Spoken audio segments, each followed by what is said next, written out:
Ketika malam saat Fir'aun ingin menggauli istrinya, saat itu datanglah sosok iblis perempuan yang menjelma sebagai wujud Asiyah.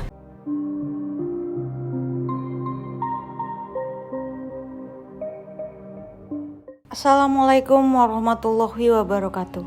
Asiyah binti Muzahim adalah seorang wanita mulia yang namanya pernah diceritakan Rasulullah SAW. Asiyah adalah ibu angkat Nabi Musa, sekaligus istri dari Fir'aun.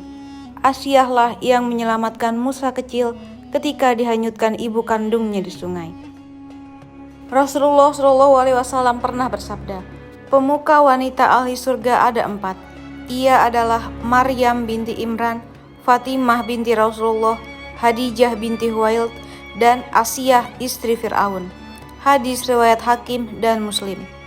Kisah ini bermula ketika Fir'aun ditinggal mati oleh istrinya.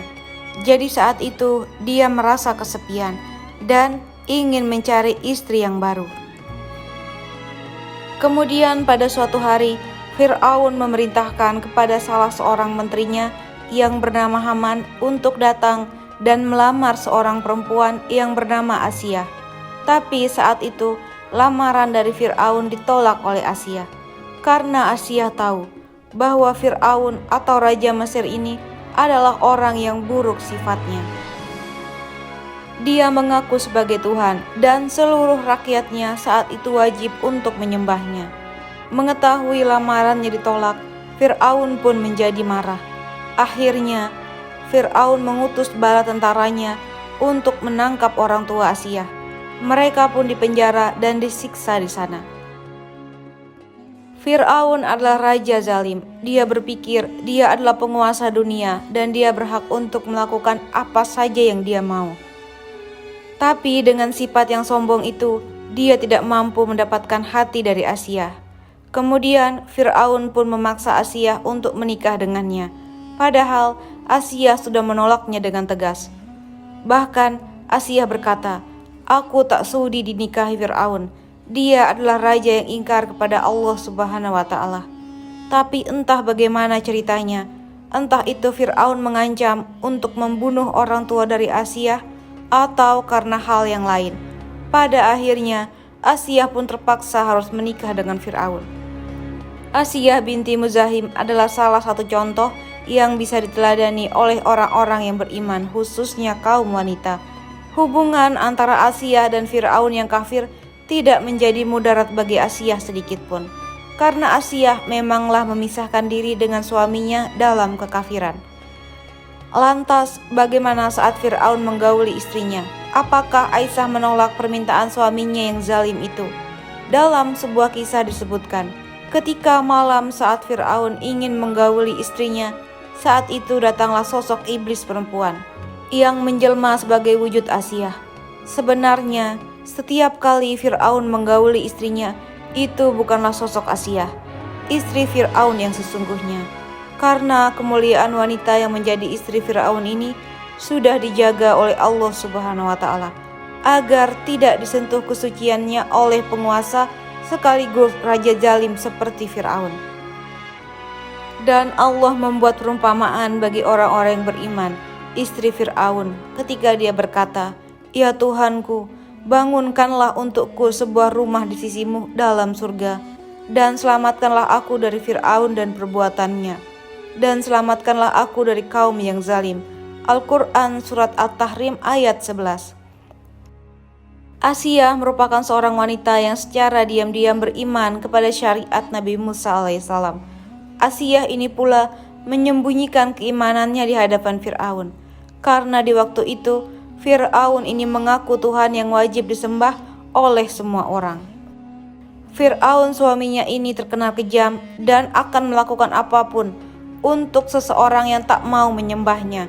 Pantas saja kalau Asiyah ini menyembunyikan keimanannya, karena dikhawatirkan apabila suaminya tahu, maka nyawanya akan terancam. Sama seperti kisah Masitoh, tukang sisir putri Fir'aun. Masitoh juga menyembunyikan keimanannya di hadapan Fir'aun, hingga pada akhirnya setelah ia ketahuan, Masitoh digoreng hidup-hidup bersama semua anaknya. Asiyah juga sama, ia beriman kepada Allah Subhanahu wa Ta'ala dan tidak memberitahu hal tersebut kepada suaminya Fir'aun. Tak kala ketika ada peristiwa pembunuhan Masitoh dan anak-anaknya oleh Fir'aun karena tak mau menyembah Fir'aun, di saat itulah Asyah mulai menunjukkan keimanannya. Asyah tak tahan dengan perbuatan biadab suaminya yang tega menggoreng hidup-hidup Masitoh dan semua anak-anaknya. Maka mengetahui hal ini, Asyah pun marah besar kepada suaminya Fir'aun. Lantas Asyah mendatangi Fir'aun dan berkata, "Celakalah engkau wahai suamiku, alangkah beraninya engkau kepada Allah Subhanahu wa Ta'ala." Tiba-tiba Fir'aun kaget, istrinya menyebut nama Allah, persis seperti yang dikatakan Masitoh. Maka Fir'aun pun marah. Kemudian ia meminta kepada Asyah untuk menarik kata-katanya kembali. Tapi Asyah tidak mau. Asyah berkata, "Kalaupun aku harus kufur kepada Allah Subhanahu wa Ta'ala, aku tidak mau." Akhirnya Fir'aun pun semakin marah mendengar perkataan ini. Diusirlah Asyah dari hadapan Fir'aun. Kemudian keesokan harinya, Fir'aun mengumpulkan seluruh pejabat-pejabat Mesir dan dia bertanya, "Bagaimana pendapat kalian tentang Asyah binti Muzahim?" Dan mereka menjawab dengan pujian-pujian. Intinya Asyah terkenal adalah seorang wanita yang baik. Kemudian Fir'aun berkata lagi, "Tapi ingat, kalian boleh memuji dia, dan ketahuilah dia telah menyembah Tuhan selain diriku." Maka pejabat-pejabat Mesir ini mengatakan, "Kalau begitu bunuh dia." Akhirnya diambil keputusan di ruangan itu bahwa Asyah harus dibunuh apabila ia tidak mau kembali menyembah Fir'aun sebagai Tuhannya. Singkat cerita, akhirnya Asyah ditangkap dan tubuhnya diikat di sebuah batu. Kemudian dia dibawa ke tengah padang pasir yang sangat panas. Lalu setelah itu, Asyah ini ditinggalkan dengan posisi dirinya terikat di bawah terik matahari padang pasir. Fir'aun ini berprasangka bahwa selama Asyah ini ditinggalkan, pasti ia akan meminta tolong kepadanya dan mau kembali menuhankan dirinya. Selama Asyah ditinggal sendirian di tengah padang pasir, Nabi Musa datang kepadanya. Dipeganglah tangan Asyah ini yang juga sebagai ibu angkat Nabi Musa. Dan kemudian Musa membisikkan di telinganya, "Allah tidak akan melimpahkan rasa sakit kepadamu." Tak kala ketika beberapa waktu ditinggalkan, Fir'aun pun kembali mendatanginya bersama pasukan kerajaan. Maka ditanyai lagi mengenai siapa yang patut disembah, apakah Allah atau Fir'aun. Namun karena Allah Subhanahu wa Ta'ala sudah menanamkan keimanan di hati Asyah, maka Asyah menjawab, "Tiada Tuhan selain Allah yang patut disembah." Mendengar hal ini, tambah marahlah si Fir'aun. Kemudian ia menyiksa Asyah. Dipukulinya Asyah secara membabi buta dalam posisi terikat di bawah teriknya matahari. Dan sambil dipukulinya, Asyah dipaksa murtad.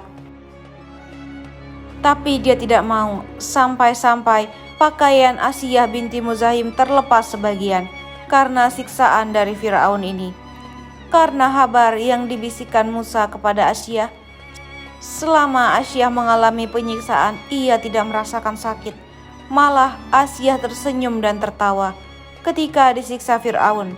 Melihat Asyah ini tertawa, akhirnya Fir'aun semakin gila saja menyiksa Asyah sambil berkata, "Lihat, aku sudah mengazab dia, aku sudah menyiksa dia, tapi dia malah tertawa." Dan pada suatu momen, ketika siksaan Fir'aun telah melampaui batas dan karena Asyah tetap tidak mau murtad, maka diambil keputusan bahwa Fir'aun harus membunuh Asyah. Ketika Asyah binti Muzahim hendak dibunuh oleh Fir'aun, Asyah karena sudah tahu ajalnya telah dekat, maka Asyah mengangkat wajahnya ke langit dan berdoa kepada Allah Subhanahu wa Ta'ala untuk dibangunkan sebuah istana di surga untuknya. Sekejap saja setelah Asyah selesai berdoa, Allah Subhanahu wa Ta'ala pun langsung mengabulkan doanya itu. Maka ditampakkannya istana yang diminta Asyah ini. Di peristiwa itu, Asyah ini benar-benar bisa melihat istananya tersebut. Maka Asyah pun tersenyum sambil melihat istananya itu. Dan Fir'aun berkata, "Lihatlah, wanita itu gilanya semakin jadi. Dia tertawa sementara dia sedang diazab." Maka Asyah binti Muzahim pun setelah Allah Subhanahu wa taala perlihatkan istana untuknya di surga, Fir'aun pun membunuhnya dan wafatlah Asyah binti Muzahim husnul khotimah. Wallahu a'lam bishawab. Waalaikumsalam warahmatullahi wabarakatuh.